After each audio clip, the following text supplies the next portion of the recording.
Hello everyone, कैसे हो सारे। होप करता हूँ सारे लोग सेफ और इस लॉकडाउन में मौज ले रहे हैं। तो भाई आज की मेन खबर पे आते हैं। मेन खबर वैसे बॉलीवुड की है, बॉलीवुड को साइड करते हैं थोड़ी देर के लिए, क्योंकि खुशखबरी है। खुशखबरी ये है कि टिकटॉक हो चुका बैन। मैं तो बहुत ज्यादा खुश हूँ। अभी थोड़ी देर पहले मैं लड्डू भी बांट रहा था अपने मोहल्ले में। पर मेरे को दुख उन लोगों के लिए यार जो हमारे सोशल मीडिया स्टार थे, 30 मिलियन वाले। टैजू हो गया, पदनान हो गया, रियाज होगा, मतलब बहुत सारे हैं। तो यार इनका बेचारे का धंधा चौपट होगा। मेरे को इनके लिए बहुत बुरा लग रहा। पर हम लोगों को इनका धंधा चलाना है, तो अभी जो भी इनकी पंचर की शॉप खोलेंगे ना, उस पे जाके अपने हवा भरवानी अपनी गाड़ियों में। अपनी जो भी चीज चलाते हो, तो मोटरसाइकिल, एक्टिवा जो चलाते हो भाई, पंचर वहीं से लगवाना और हवा सारी चीज वहीं से करवानी। ठीक है, खत्म।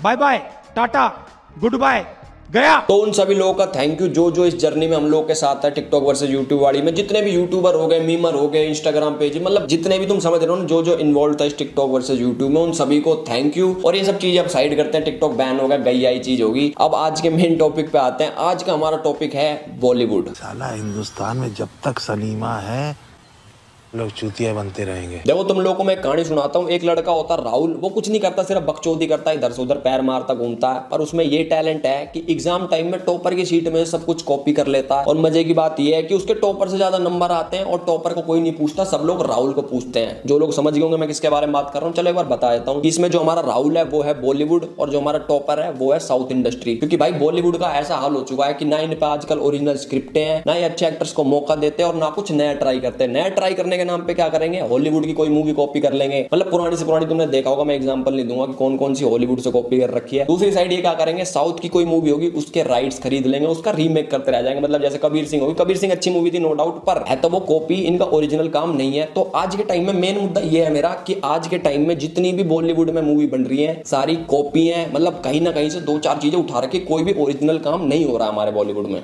कुछ बचा ही नहीं। मैंने लास्ट वीडियो नेपोटिज्म के ऊपर निकाली थी और मेरे को ऐसा लगा था कि मैंने बहुत सारे पॉइंट मिस कर दिए, अगली वीडियो में कवर कर दूंगा। पर भाई बॉलीवुड में इतनी गंदगी भरी पड़ी है कि पूरी जिंदगी भी निकाल दूं ना अगर मैं कि इनकी गंदगी ढूंढने में, तो जिंदगी खत्म हो जाएगी, पर इनकी गंदगी खत्म नहीं होगी। तो जितने भी कूड़ा कचरा, जितने भी पॉइंट लेके आए उनको सुन लो। मौका लगा तो आगे और वीडियो बना देंगे बॉलीवुड टॉपिक पे। पर पहले बता रहा हूँ ये वीडियो डिलीट हो सकती है, तो भाई इसको डिलीट होने से पहले देख लेना, डाउनलोड कर लेना, अपने दोस्तों के साथ शेयर कर देना। तो अब स्टार्ट करते हैं। गोली नहीं मारेंगे साले को, कह के लेंगे उसकी। मैं पक्का बता रहा हूँ इस वाली वीडियो से बहुत सारे लोग ऑफेंड होने वाले हैं, क्योंकि मैं इस वीडियो में बात करूंगा सलमान खान की, संजय दत्त की, और भी काफी सारे लोगों की जिनकी फैन फॉलोइंग बहुत कैडी है। मेरे को पता कमेंट सेक्शन में इनके फैन आके मेरे को बहुत सारी गाली देने वाले हैं। एग्रेसिव ना हो, जान दे देंगे इसके लिए।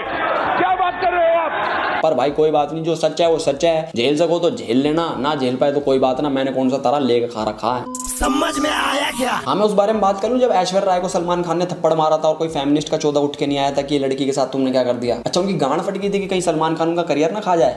तो सबसे पहले हम बात करेंगे हमारे सल्लू भाईजान की, हमारे सलमान खान भाई की। तो भाई जिनकी सारी मूवी 200, 300, 400 करोड़ रुपए कमाती है, जिससे हमें ये अंदाजा होता है कि हमारे देश में कितने चूतिया खाली बैठे हैं जिनको ऐसी मूवी देखने में मजा आता है, जिन मूवीज का ना कोई सर है पैर है। पर सल्लू भाई की मूवी है, बहन चो बेशक 1000 रुपए की टिकट हो, भाई की मूवी है, देखनी है तो देखनी है। मैंने की है मेहनत, जो देखा मैंने पा लिया।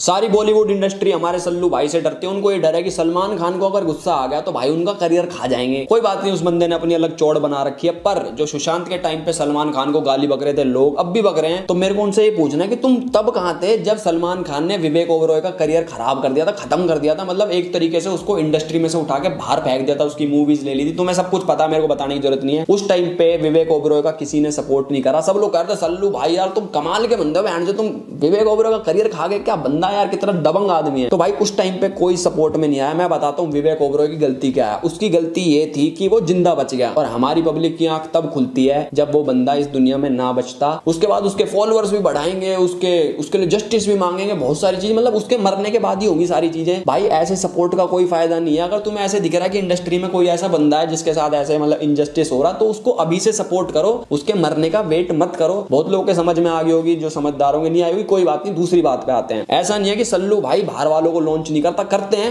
पर सिर्फ लड़कियों को। जैसे कटरीना कैफ होगी, जरीन खान होगी, जैकलीन फर्नांडिस होगी, इन सबको सल्लू भाई ने लॉन्च करा है। इनमें से दो ही चल पाई, जरीन खान नहीं चल पाई। उसने पक्का सल्लू भाई को कुछ उल्टा पुल्टा बोल दिया होगा, सलमान खान ने बैंड जो तेरा भी करियर खाऊंगा। और मैंने सुना है कि आजकल सल्लू भाई यूट्यूब पे भी आ गए हैं। तो यूट्यूब पे अगर किसी ने सलमान खान के बारे में उल्टा सीधा बोल दिया ना, तो वो उसका करियर भी खा जाएंगे। मत करो ऐसा भाई, मत करो प्लीज। सलमान भाई गरीबों की हेल्प करते हैं, उन पर गाड़ी भी चढ़ा सॉरी, सलमान भाई गरीबों की हेल्प करते हैं, बहुत सारे एनजीओ खोल रखे हैं, बहुत अच्छी बात है, बहुत अच्छे अच्छे काम करते हैं, पर हमें ये चीज इग्नोर नहीं कर सकते कि भाई उस पर हिट एंड रन का केस भी लग रखा है, ब्लैक बक मारने का मतलब उखाड़ा हिरन मारने का केस भी लग रखा है, पर कोई गवाह नहीं बचा। सलमान भाई ने गवाही खत्म कर दी है, तो अब कोई गवाही देने वाला बचा नहीं, तो आज भी खुले घूम रहे हैं। तो इससे हमें ये पता चलता है कि अगर तुम पे पैसा है, पावर है, तो किसी माई के लाल में जोर नहीं तुम्हें अंदर बंद करवा सके। आज भी सल्लू भाई खुले घूम रहे हैं, और ऐसा नहीं है कि सिर्फ खुद की हेल्प करते हैं, सल्लू भाई का दिल बहुत बड़ा, अपने जैसे और भी क्रिमिनल्स की हेल्प करते हैं। जैसे सूरज पंचोली था, उसको लॉन्च भी सल्लू भाई ने करा था, पर ना उसको एक्टिंग आती है ना कुछ आता है, इसलिए बेचारा फ्लॉप हो गया। कोई बात नहीं, और उसको ये फायदा हो गया कि सल्लू भाई ने उसको उस केस में से निकलवा दे। जो उसकी बंदी थी, क्या नाम है, जिया खान, उसने सुसाइड कर लिया था, उसका नाम लिख के चली गई थी, तो उस केस में सूरज पंचोली को सल्लू भाई ने बचाया। वो मर्डर केस था, सॉरी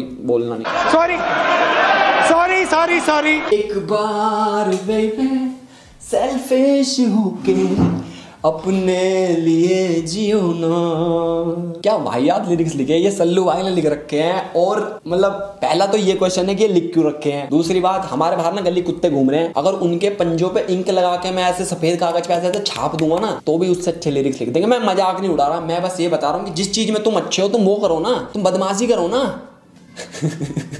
अब बात करते हैं महेश भट्ट की, जिसकी उम्र 71 साल है, पर शौक सारे 25 साल वालों के हैं। और कोई भी कंट्रोवर्सी हो उसमें नाम ना हो महेश भट्ट का, ऐसा तो हो ही नहीं सकता। पर इस बार दोनों बाप बेटियों का नाम आया। मेरे को नहीं पता सुशांत वाले केस में इनका क्या लेना देना है, क्योंकि मैं किसी पे इल्जाम नहीं लगा सकता। पर एक चीज है जो तुम्हें पता होनी चाहिए कि बहुत साल पहले, तुम्हें पता होगा 1993 बॉम्ब ब्लास्ट का मास्टरमाइंड जो था डेविड कोलमैन हेडली, वो किसका दोस्त था, राहुल भट्ट का। राहुल भट्ट कौन है, महेश भट्ट का लड़का। अब मेरे को नहीं पता भाई इनका क्या संपर्क है आतंकवादियों से, टेररिस्ट से क्या लेना देना, कौन इनकी फंडिंग करता, मेरे को कुछ नहीं पता। पर इतना जरूर है कि कोई लेना देना तो बैंड जो है। पर वही सेम बात होगी, अगर तुम पे पैसा है, इन पे पैसा है, पावर है, लो निकाल लिया अपना छोरा बाहर। पर हमारे तुम्हारे जैसा कोई हम करें ना आतंकवादियों से दोस्ती, तो भाई हम तिहाड़ में पड़े पाएंगे या फिर फांसी पे लटके पाएंगे। तो तुम देख रहे हो पैसा होना कितना जरूरी है हमारी लाइफ में। समझ रहे हो आप, समझ रहे हो। अब मैं तुम लोगों को एक चीज बताता हूँ, बेशक तुम लोग को पता हो ना पता हो, कोई बात नहीं, सुन लो। ये वीडियो बेशक डिलीट हो जाए, कोई बात नहीं, मैं IGTV पे डाल देंगे, पर तुम सुनो मेरी बात। ये जितने भी सेलिब्रिटी हैं, जो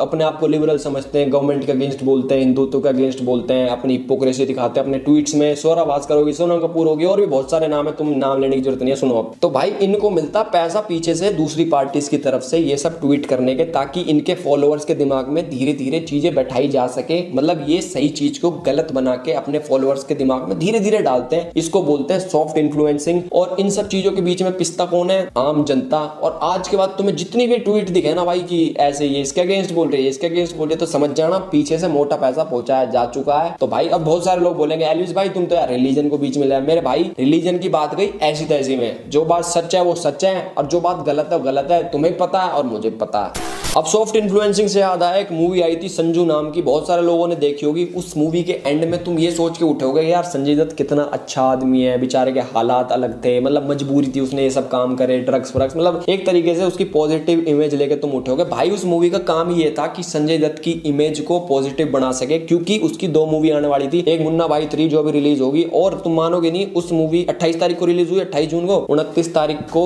उसकी नई मूवी का ट्रेलर आ गया, साइड बीबी और गैंगस्टर। वो मूवी इसलिए बनाई गई थी ताकि उसके मूवी करियर को आगे बढ़ा सके। पब्लिक जो उसको नकार रही थी कि साला आतंकवादी, मतलब बहुत सारी चीज उसको क्लीन कर सके। अब तुम मेरे को एक चीज बताओ, चलो ये सब चीजें एक साइड, उसने काम करना था कर दिया, पर तुम मेरी बात सुनो। सपोज तुम्हारे मोहल्ले में कोई लड़का रहता है, उसके 350 गर्लफ्रेंड है, मतलब 350 लड़कियों के साथ सो चुका, ड्रग्स करता, दारू पीता है, और क्या क्या करा था उसने, AK-56 राइफल और आतंकवादियों से दोस्ती, ये सारी चीज करता तुम्हारे मोहल्ले में एक लड़का। तुम ये कहोगे यार इसके हालात बहुत अलग है यार, इसकी मजबूरी है, इसमें बहुत गलत बीते, स्ट्रगल करा। तुम ये नहीं कहोगे, तुम कहोगे बहन जो कैसा चूते चिरांद बच्चा, साढ़े को पुलिस में पकड़वाओ। और उस मूवी में दिखा रखा है कि भाई उसका दोस्त, संजय दत्त का दोस्त, उसको धोखा देता, खुद नहीं करता नशे और उसको करवाता। अब तुम एक चीज बताओ, संजय दत्त का इतना चूतिया, उसको ये नहीं पता लगेगा कि मेरा दोस्त क्या कर रहा है और मैं क्या कर रहा हूं। पर भाई हमारी जनता इतनी बेवकूफ है, मतलब जो मूवी में दिखाते हैं वो मान लेते हैं। हमारी बॉलीवुड में ऐसे ऐसे लोग बैठे हैं जो लोगों के दिमागों के साथ खेलते हैं, मतलब लिखते हैं कि लोगों के दिमाग में ये सब चीजें धीरे धीरे फिट करूंगा, इसको बोलते हैं सॉफ्ट इन्फ्लुएंसिंग। तो भाई तुम मूवीज में और रियल लाइफ में अंतर करना सीखो। एक वीडियो प्रॉपर बनाऊंगा इसके ऊपर, मतलब सारी चीज कवर करूंगा, डार्क साइड ऑफ बॉलीवुड पूरी हिपोक्रेसी दिखाऊंगा सब लोगों की, कैसे कैसे हमारा माइंड वॉश करते हैं, मतलब सारी चीज बताऊंगा। आगे बढ़ते हैं। अब मैं तुम्हें एक और चीज बताता हूँ, शायद ये भी किसी ने ना बताई, पर चलो कोई नहीं, सुन लो। अब तुम्हें जितनी भी चकाचौंध दिखती है बॉलीवुड में कि भाई पैसा है, स्टारडम है, कोई बात नहीं, मान ली मैंने है, पर सबके लिए नहीं है।